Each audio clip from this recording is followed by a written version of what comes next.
nakaron na ako'y i-play ron kay iya kong giakusahan nga ng limbong daw ko. Na ako no ko'y pamulong, akong pulong nga akong gipakaon niya nga siya mo'y namulong. Ako ning i-play mga iso na. Kay kining inyong mahibawan kung kinsay na sayop na mong duha. No? Naingon siya diri kining atay sa unahon sa nako ning kini.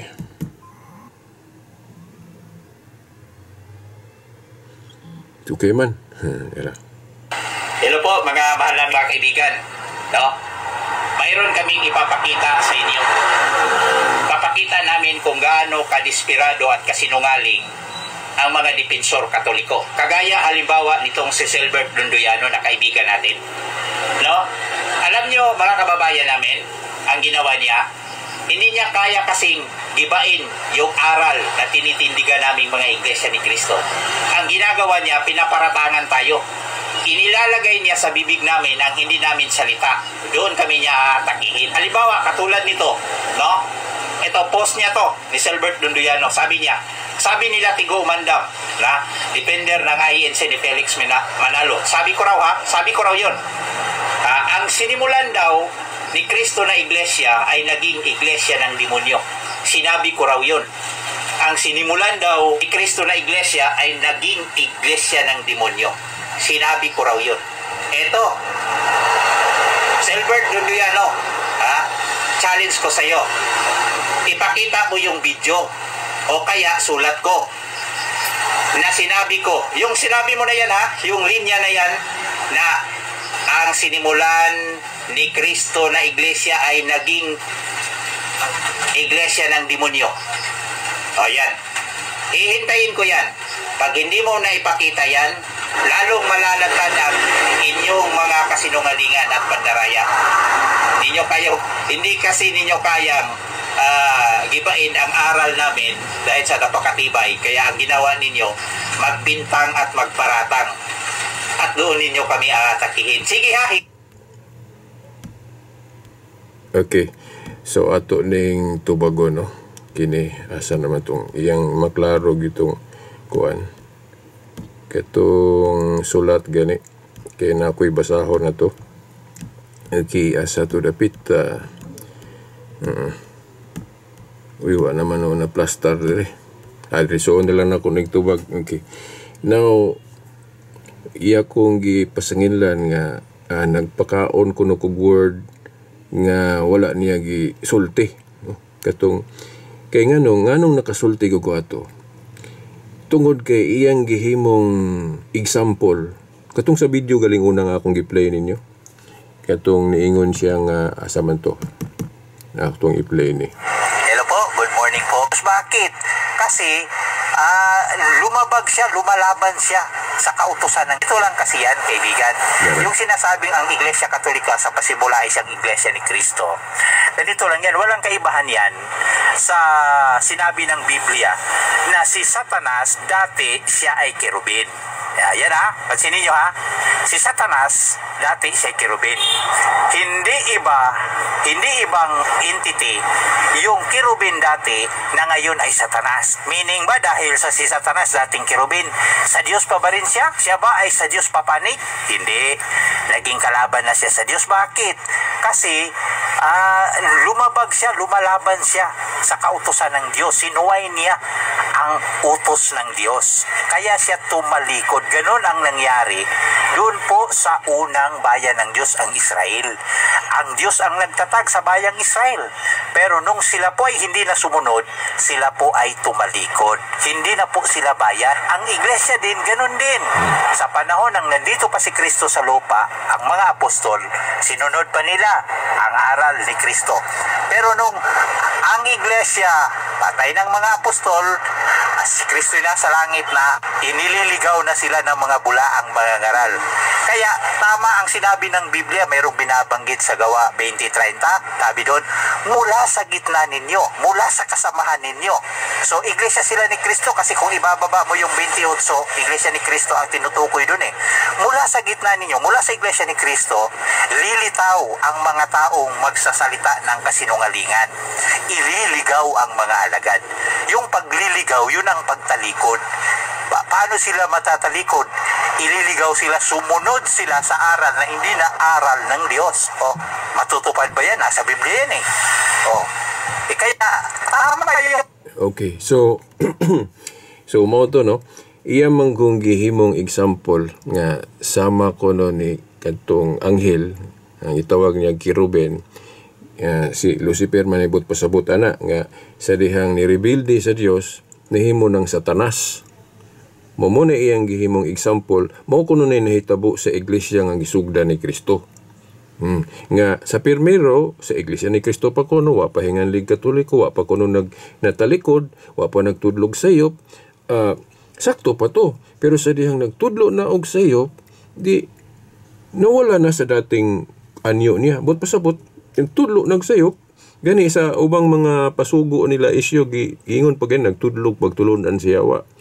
So, base sa iyang premise nga ang Kiruben nahimong Satanas, sa ato pa kay mo man na gihimo niyang pattern, ang iglesia pod nga gitukod ni Kristo nahimong iglesia sa demonyo kay nagtudlo na mga pagtulunan siya wa.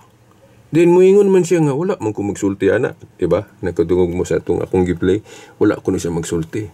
Na masangil ko nako. Ang akong tubag ana, wa man ko mag-ingon nga iyan ang gilitok litra por litra.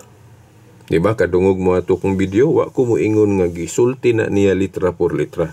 Nga niingon siya nahimong iglesia sa demonyo ang iglesia ni Kristo. Katong akong statement, interpretation to, implication to sa iyang gipasabot kay iya mang gihimong pattern nga sama ko no ni adtong Kiruben bot pasabot si Lucifer sa dihang nirebelde sa Dios na himong Satanas. Di ba? So mo man iyang gihimong example ang iglesia pug kuno ni Kristo pug kuno mao po'y nahitabo sa dihang wala pa nagtudlog sayop, sakto pa to. Kuan pa to kanang iglesia ni Kristo pa to, pero sa dihang nagtudlo nagsayop, nagtudlo nagpagtulunan sa yawa, di ba? Ila man ang pasangil sa Katoliko, di ba mo man na? So, dili na siya iglesia ni Kristo. Kay nagtudlo na magpagtulunan sa yawa, unsa may bot pasabot ana, di nahimo ng iglesia ni Satanas o iglesia sa demonyo. Di ba? Wa ko moingon akong balikon ha. Wala ko moingon nga gisulti na niya litra por litra, pero iyang gipasabot. Kay ang gihimo niyang example unsay nahitabo sa iglesia kadto mang Kiruben o si Lucifer nga anghel nga nahimong Satanas sa dihang nirebelde siya sa Dios, mao man kuno nahitabo sa iglesia pod nga sa sinugdan kuno tudlo pagsakto, pero sa dihang nangamatay na mga apostol nanay sakop sa iglesia nga nagtudlo kuno sayop, then ang uban na iligaw mo nang nagtudlo nagsayop sa to pa nagtudlo mga pagtulunan si Yawa, di bot pasabot kining iglesia dili na ni iglesia ni Kristo, iglesia si Yawa na ni, iglesia sa demonyo, pero dili nang mahadlok po siguro siya murag maulaw ba kasi sa Ginoo musultiana or kanang kikilabutan po siya nga ang iglesia ni Kristo na himo iglesia sa demonyo, no? Wala siya mo sulti ana litra por litra, pero iyang gipasabot base sa iyang line of reasoning. Di ba? Kay sa ato pa kung iyan ang i-deny nga nahimong iglesia sa demonyo, ang iglesia ang gisugdan ni Kristo, sa ato pa unsa may balit-ad ng kanang iglesia sa demonyo. Iglesia ni Kristo ra gihapon di ay. Di ba? Sa dihang nahimo ng Katolisismo. Di ba niingon man sila nga natalikod, nagtudlo nagsayop. Unya dili man niya na ang kunon kay wa kuno siya maglitok ana litra por litra. Wala siya magsulti ana litra por litra. Pero iyang gipasabot, pero iyang gidinay. Kay iyon siya wa man ko magsulti ana, wa bitaw ka nagsulti litra por litra, pero imong gipasabot. Mao nay punto nato diya. Nga karon kung mo dinay ka ana nga imo nang gipasabot, sa ato pa di ay wala day nahimong iglesia sa Yawa o demonyo ang iglesia ni Kristo. Sa ito pa nagpadayon dahil siya tudlo o insakto. Kung nasayop ko sa akong interpretation sa imong gisulti. Diba? Ayaw halagugunahon na ato guling baliko ni iyang ipamahayag. Hello po, mga mahal na mga kaibigan. Mayroon kami ipapakita sa inyo. Unsa man nalain maning video ako sang kuan kay basig makaingon siya giunsa nako ni nalain og tingog sa kini ko nung usabi. Pero mubo ra man ni. Hello po, mga mahal na mga kaibigan. Mayroon kaming ipapakita sa inyo. Papakita namin kung gaano kadesperado at kasinungaling ang mga dipensor Katoliko. Kagaya halimbawa nitong si Selbert Lundoyano na kaibigan natin. Alam nyo mga kababayan namin, ang ginawa niya, hindi niya kaya kasing gibain yung aral na tinitindigan naming mga iglesia ni Kristo. Ang ginagawa niya, pinaparatangan tayo. Inilalagay niya sa bibig namin ang hindi namin salita. Doon kami niya aatakihin. Halimbawa, katulad nito, ito, post niya to, ni Selbert Lundoyano. Sabi nila Tigo Umandam, na defender ng INC ni Felix Manalo. Sabi ko raw yun. Ang sinimulan daw ni Kristo na iglesia ay naging iglesia ng demonyo. Sinabi ko raw yun. Ang sinimulan daw ni Kristo na iglesia ay naging iglesia ng demonyo. Sinabi ko raw yun. Eto, Selbert Lundoyano, challenge ko sa'yo. Ipakita ko yung video o kaya sulat ko na sinabi ko. Yung sinabi mo na yan yung linya na yan na ang sinimulan ni Kristo na iglesia ay naging iglesia ng demonyo. O yan. Ihintayin ko yan. Pag hindi mo na ipakita yan, lalong malalat. Hello po, mga mahal na mga kaibigan. Okay, na-click manon ako. So, yan ang atangan di ay akong tubag. Okay. Nga, ipakita ko rin ako ang video nga gibasihan ako nga nisulti siya nga ang iglesia ni Kristo na himong iglesia sa demonyo. Ang akong tubag mao ni Jo. Okay. Amigo man ako ni Jojo. Nag-ingon ba ko Jo nga imo nang gisulti litra por litra? Kanang moingon ko nga gisulti ni matod ni Latigo Umandam. Duha man na ka paagi. Siguro na og naa siguro tigtambungan siguro ni siya og kanang mga ka proceeding sa korte na may kanang gitawag og implicit way of stating a statement. Kanang pagpasabot lang, implication, pagpasabot. Napoy litra por litra gyud. Plus ko nang magdebate ta sa kining Biblia. Naming kaning kanalitan kanang issue sa pagkaanghel ni Felix Manalo o Sugo. Kung pangutan-on mo litra por litra di mo kahatag, di ba? Di mo palitan. Asa mabasa sa Biblia nga si Felix Manalo anghel ug sugo sa Dios. Di ba? Di mo ingon mo nga adili mabasa litra por litra. Pero implied, gipasabot kay siya man ang katumanan anang sa Revelation mo ba na? Chapter 7, 1-2, 1-4, basta kinanaw. Ingon na. Sa to pa, ang pagdawat sa kamatuuran, dili lang kay litra por litra, na apoy gipasabot. Nakaron, katong pag-ingon ako nga, iyang gisulti, sabi ni Latigo Umandam, nga ang iglesia ni Kristo, na himong iglesia ng demonyo, wala ko moingon nga gisulti na niya litra por litra. Gisulti na niya implicitly. Gisulti na niya pinaagi sa iyang gipasabot. Muna akong but pasabot. Kay unsa man day but pasabot ang iglesia na talikod. Kay nagtudlo na og pagtulunan sa Yawa. Sa dihang nagtudlo na og pagtulunan sa Yawa, sa to pa, dili na iglesia ni Kristo. Mao man na iyang line of reasoning. So kay dili man na iglesia ni Kristo, kay nagtudlo naman nagpagtulunan sa Yawa, nagtudlo og sayop, sa to pa, ang insaktong itawag ana, dili na iglesia ni Kristo, iglesia sa Yawa o iglesia sa demonyo. Mao man na iyang gipasabot. Pero dili lang sa kalitok ana. Pero ang uban niyang mga kauban, makalitok man ana. Kung nakatambong ka atong debate sa una bradyo o iglesia na baka ato katong debate ni Jose Bibar ug ni Sok Fernandez diri sa Dipolog. Ambot og Iglesia ni Cristo na baka ato. Okay. Ako gali usa ko sa assistant ni Brad Sok ato sa una katong debate ha. Kanang pag-andam sa reference. Di jud ko malimot. Sayang lang kay katong among record sa una tape pa to wala na ko to na capture. Katong tape pa ba sa tubawa na ko'y kopya ato. Pero ang nakasaksi sa debate ni nalitok yun ang Jose Bibar nga ang Iglesia ni Cristo kuno sa dihang nahimo ng Catholic Church nahimong Iglesia sa Yawa. Di ba? Ikaw mahimong mo deny siguro ka kay wa nimo malitok ng pulunga. Pero kung sabto ng imong example, mao man gyud gipasabot nimo. Kay karon panalitan mo deny ka nga mayon ka nga wa man kumulitok nga nahimong iglesia sa demonyo. Sa ato pa kung wala mahimong iglesia sa demonyo, sa ato pa padayon ro sa iglesia ni Cristo. Kay wa man siya nahimong, kay wa man siya katudlog sa Hiyop. Wa man siya nagkatudlog pagtulunan sa Yawa. Dapak nga inyong gitudlo nga nagtudlo nagpagtulunan sa Yawa, sa ato pa muhaom tong gisulti ni Ministro Bibar sa debate nga nahimong iglesia sa Yawa. Kung atong sundon ang inyong gipasabot sa inyong pagpanudlo nga nagtudlo nagsayop. Unsa man day itawag anang nagtudlo og pagtulunan sa Yawa. Unsa may itawag anang iglesia nga nagtudlo og pagtulunan sa Yawa. Kinsa may amahan sa iglesia nga nagtudlo og pagtulunan sa Yawa, di Yawa alang-alang Ginoo. Di ba? Sumo na akong tubag nimo, Jo. Kung pangitaan ko nimo litra por litra, moingon ko di ko kahatag. Kay wa man gyud na gilitok nimo litra por litra. Pero imong gipasabot. Niya dili ka ka-charge na ko og sayop ko kung mosulti kong argument ngay nana kay sa korte both dawaton.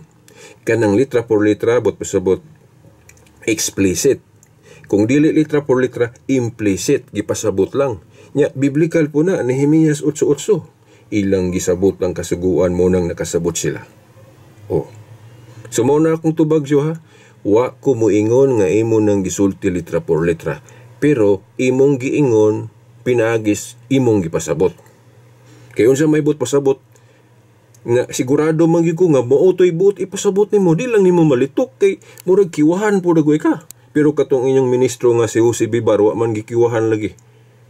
Siyagit pagalito kay medyo initong debate nilang Brad Sok sa una. High pitch kay si Jose Bibar. Okay. Amo tog nakatambong baka ato Jo. Nakakita baka atong debatiha nga naingon si Bibar nga nahimong iglesia sa Yawa, ang iglesia Katolika. Ang iglesia ni Cristo nga gitawag nagkatoliko nahimong iglesia sa Yawa. Nya iyang gihimong kanang justification katong pagtulunan sa Yawa sa 1 Timoteo 4:1-3. Dahil ni si pari topic ni. Okay.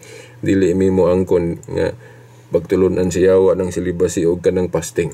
Nga dili mo kaog karne mabiyernes santo. Kay lahi man ang pagtulunan sa Yawa sa pagdili sa pagminyo. Tanan man gyud gidid-an di man kay pare lang. Na niya ang gipasabot ana mga gnostics man nga para nila ang kaminyoon sa Hiyop mo nang gidili nila. Tanan dili lang kay pare, mababae, malalaki, tanan gidid-an sa pagbinyo. Pero sa Katoliko, wa man magtudlo ang Katoliko nga sayop ng pagbinyo. Oh, pero kung dili paminyoon ang pare for celibacy reason, gibase sa pamahayag ni Kristo nga dunay dili makaminyo tungod sa gingharian sa langit, siya nga makatawat padawata.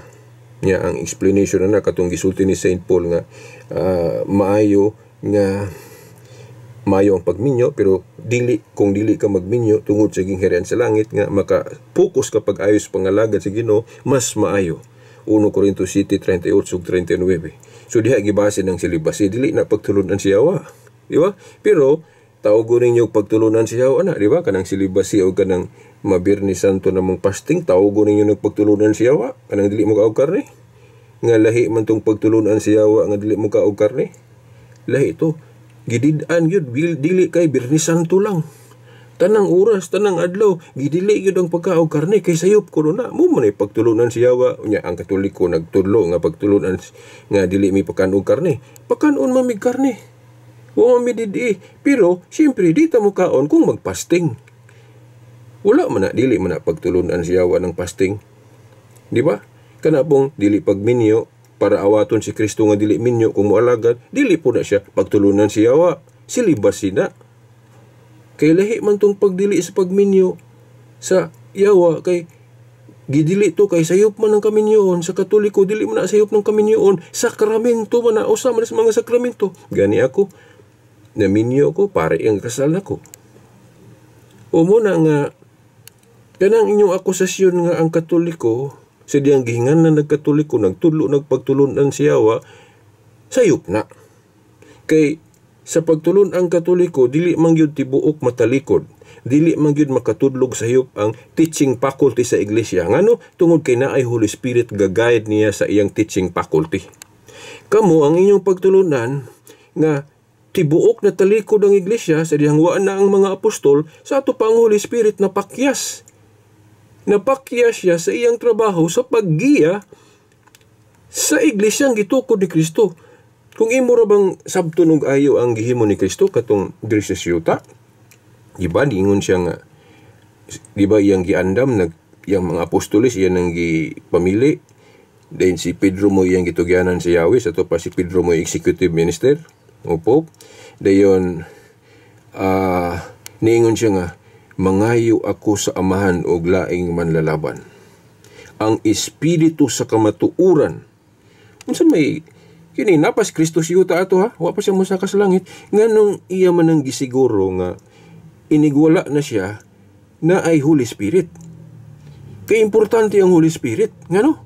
Kay dili man masayop ang Holy Spirit. Di ba? Lisod kayo ang iglesia, pasagdan lang ni Kristo diri sa yuta nga walay mugiya nga dili masayop. Di ba? Oh, nya kay Holy Spirit apil man na siya sa Trinity, di ba? Usa ka Dios sa tulo ka persona. Nya sa diri pa si Kristo, akasaligan jud kayo ang iglesia kay naa pa mas Kristo na may mugiya nga dili masayop si Kristo, di ba? Unya kay balo man siya nga inigsakanan niya sa langit, mawad nag mugiya sa iyang iglesia nga dili masayop. Mo nang niingon siya nga mga pangayoon ako sa amahan ng Espiritu Santo nga ipadala kini. Moto nga sa Adlaw Pentecostes, napadala gyud ang Holy Spirit sa Adlaw Pentecostes. Maunay gituhuan ngali sa simbahan nga maunay birthday sa simbahan. Kay gi-attribute o nag-ingon ang simbahan nga kadtong pagpadala sa Holy Spirit moto ang pagkatibuok nga pagkahimugso sa iglesyang gitukod ni Kristo. Kay kung organization lang walay Holy Spirit, dili na siya matawag og pagkatibuok nga natukod ang iglesia. Yan naman. Kay di man nakasaligan kung walay Holy Spirit. So, katong pagpadala sa Holy Spirit, mo nang naingon ng simbahan, niadtong pagpadala sa Holy Spirit na tibuok ang pagkatukod sa simbahan. Mo na giisip ng Pentecostes og birthday of the church. Kaya nga naman, naan na may mugiya sa simbahan nga dili masayop. Mo na, dili siya masayop sa iyang teaching faculty. Dili sa personal sa pari ha, dili sa personal sa Santo Papa. Kay mahimo man makasala ang pari, mahimo man makasala ang Santo Papa. Pero sa teaching faculty, dili masayop. Kay na ang Holy Spirit gagiya. Pareha sa Biblia. Ang nagsulat ana mga tao ra nga makasala, masayop personal.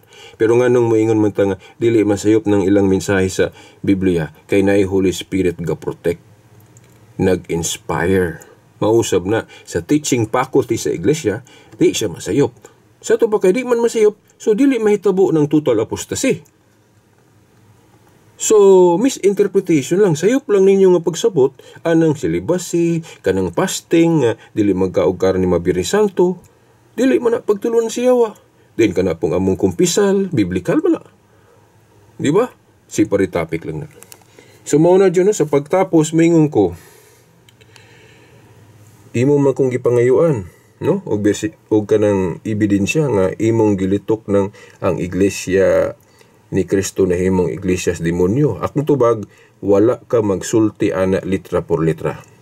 Nagsulti ka ana sa imong pagpasabot.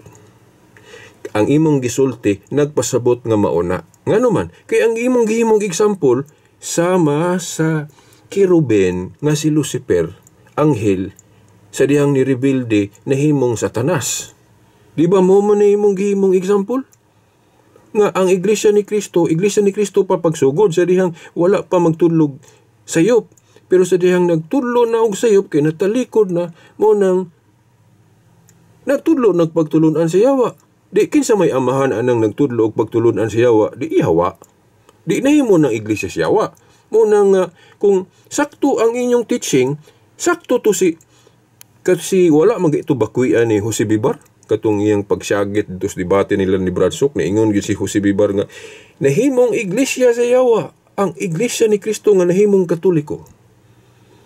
Pero libog ko ni mo, Jo, nga nung ikaw, dili ka mo uyon ana. Sa bagay, sakto ka nga, wala ka magsulti ana litra por litra. Pero imong gipasabot. Og maugid po na gipasabot sa inyong doktrina sa Iglesia ni Kristo. No, di ba? Di ba mo makadinay ana? Kay kana dang inyong pasangil nga kanang silibasi og maberni santo nga dili mo kaunog karne, di ba? Pagtulunan siyawa inyong tawagan ha. So kung sakto mo nga ang Katoliko nagtudlog pagtulunan siyawa, sa to pa iglesia siyawa ni. Kaya lang mo ingon mig iglesia gyapon ni Kristo kung nagtudlo mi og pagtulunan siyawa. Di ba? So sa inyong gitudlo nga nagtudlo og pagtulunan siyawa ang Katoliko, so inyong gipasabot nga dili na ni iglesia ni Kristo. Iglesia siyawa na ni, iglesia na ni demonyo. Pero nganong mo kisi-kisi man yung kabradyo?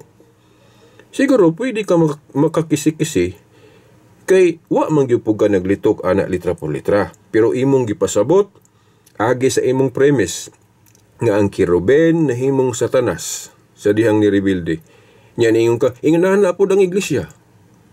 Oh, nga pirmero nagtudlo pag insakto. Pero kay nagtudlo na magsayop, nagtudlo na magpagtulunan siyawa, so dili na siya insakto. So unsa may balian ng iglesia ni Kristo? Iglesias demonyo. Iglesia siyawa, di ba?